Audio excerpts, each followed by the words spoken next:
हनुमान जी ने कथाएं सुनी, तब तो श्री हनुमान जी ने अपनी नाखूनों से रामायण को लिखा। बड़ी बड़ी शिलाओं पर रामायण को लिख करके शिला अपने सिर पर रखकर आदि कवि महर्षि वाल्मीकि जी के आश्रम में रखने लगे।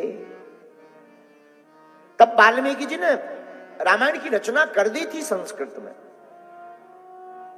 जहां वाल्मीकि जी ने शिलाओं पर श्री रामचरितमानस को देखा जो हनुमान जी द्वारा विरचित है, तो वाल्मीकि जी को अपनी रामायण फीकी लगने लगी।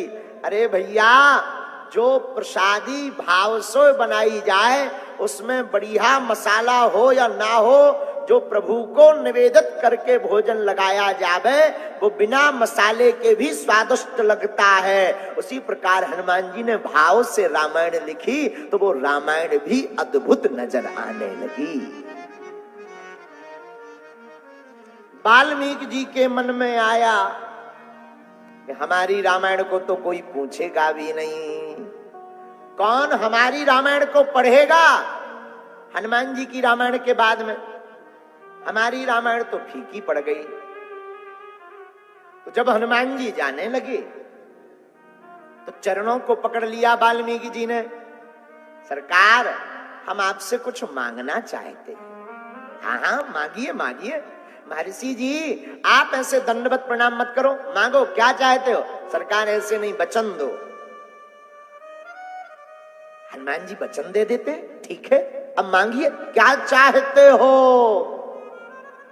तो श्री वाल्मीकि जी कहते हैं, सरकार आपने जो रामायण लिखी उसके सामने हमारी रामायण को तो कोई पूछेगा नहीं, इसलिए आप अपनी इस रामायण को नष्ट कर दो, ऐसा हमको वरदान दीजिए, वचन दीजिए।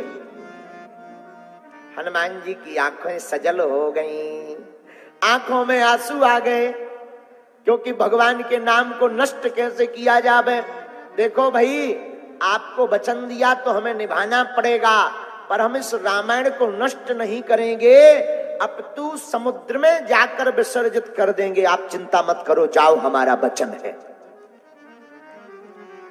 लेकिन हनुमान जी बोले रुको रुको रुको रुको, वाल्मीकि जी ये जो वचन तुमने लिया ये कलयुग के जीवों जैसा तुम्हारे अंदर मत्सर आ गया, ईर्षा आ गई, तो हम अपनी रामायण तो जल में विसर्जित कर देंगे, लेकिन यही रामायण लिखने के लिए तुम्हें कलयुग में पुनः अवतार जन्म लेना पड़ेगा। हमारा श्राप है, तुम तुलसीदास बनकर आओगे, यही रामायण लिखोगे, तब हमारे मन को संतुष्टि मिलेगी।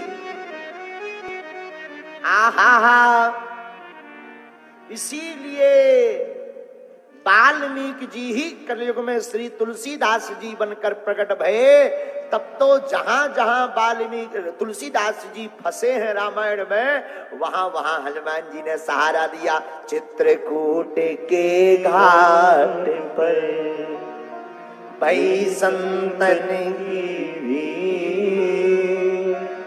तुलसीदास चंदन घिसे तिलक दे।